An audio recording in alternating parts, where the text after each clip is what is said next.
Welcome to idiomatic language, and the idiom to be discussed in this video is bad debt.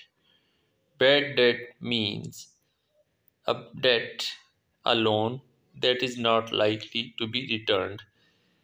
Urdu में bad debt से मुराद वो कर्जा जिसकी वापसी मुमकिन ना हो, लेने वाला वापस करने की पोजीशन में नहीं है, या खुदा न खास्ता वो मर जाता है, या उसके साथ कुछ ऐसा मामला पेश आ जाता है कि वो उसकी वापसी के काबिल नहीं रहता, तो ऐसा कर्जा बैड डेट कहलाता है। Let's use this idiom bad debt in some sentences.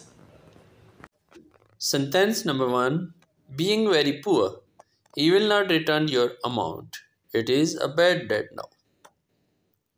Urdu में, क्योंकि वो गरीब है तो वो तुम्हारा कर्जा या तुम्हारी रकम वापस नहीं करेगा, वो अब ऐसा कर्जा है जिसकी वापसी मुमकिन नहीं है।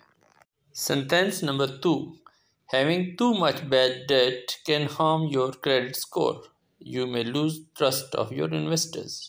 इसका मतलब है कि आपने कई लोगों की रकम जो वापस करनी थी आप नहीं कर पा रहे, ये आपके लिए अच्छा नहीं है और इसकी वजह से आइंदा मज़ीद लोग आपको या आपके बिजनेस में इन्वेस्टमेंट नहीं करेंगे।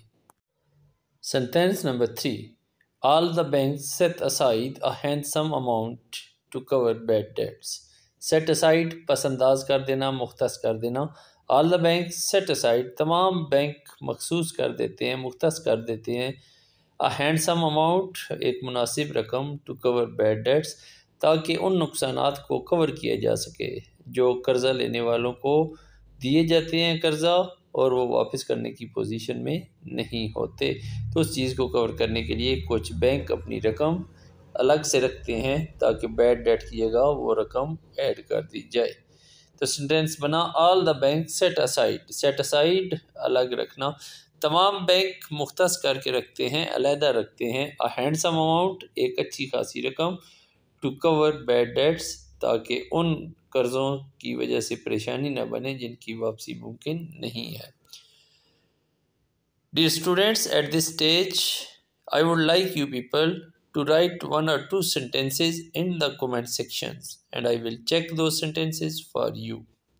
For the time being, Allah Hafiz.